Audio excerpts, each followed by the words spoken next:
until just recently, they were always rewarded by spending money and telling their constituents back home, I'm going to get you whatever you want. Well, those days are over. And you have to end those days. Now, the Federal Reserve serves two special interests in Congress. There's two types of spending that we have to be concerned about. One is the liberal spending. We know all about that. They like to take over your lives because they consider you too stupid to take care of your lives yourself. So they have to take care of you from cradle to grave. So they justify that.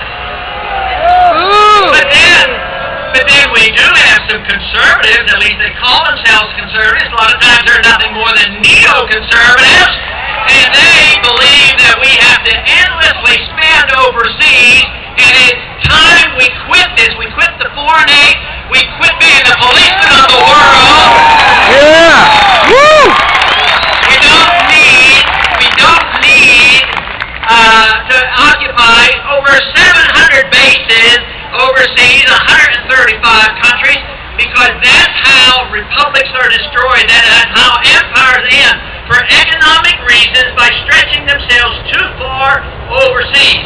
So, if we want to get back to a normal budget and balance our budget, I think one of the best ways to start is, why don't we just quit spending all the money overseas? Why don't we spend the money here at home? Yeah!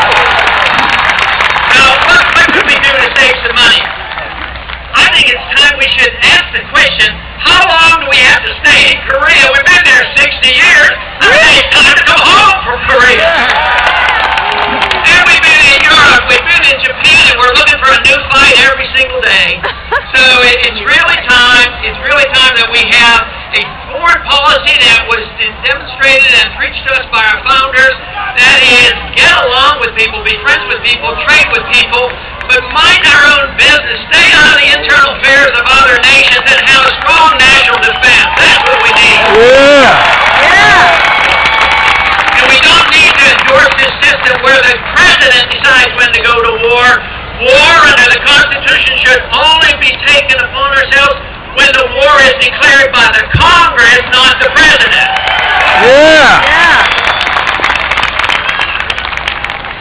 But good things are happening in this country. The budget is horrible, the Congress is horrible, they're spending, they don't hesitate for 1 minute, but there are good things happening in the country and you're part of it.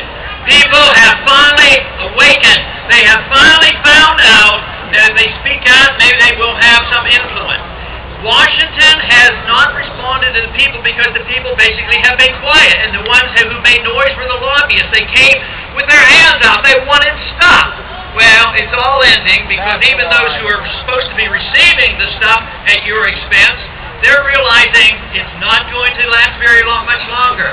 We're bankrupt in this country, and therefore we do need a sea change. But what we have to do is ask the proper question. The first question is, what should the role of government be? And everybody says, well, we do this and that, and take care of medical care. I say it's much simpler than that. The role of government is to protect our liberties. Right. Yes, exactly. And if we protect our liberties, then the free people can take care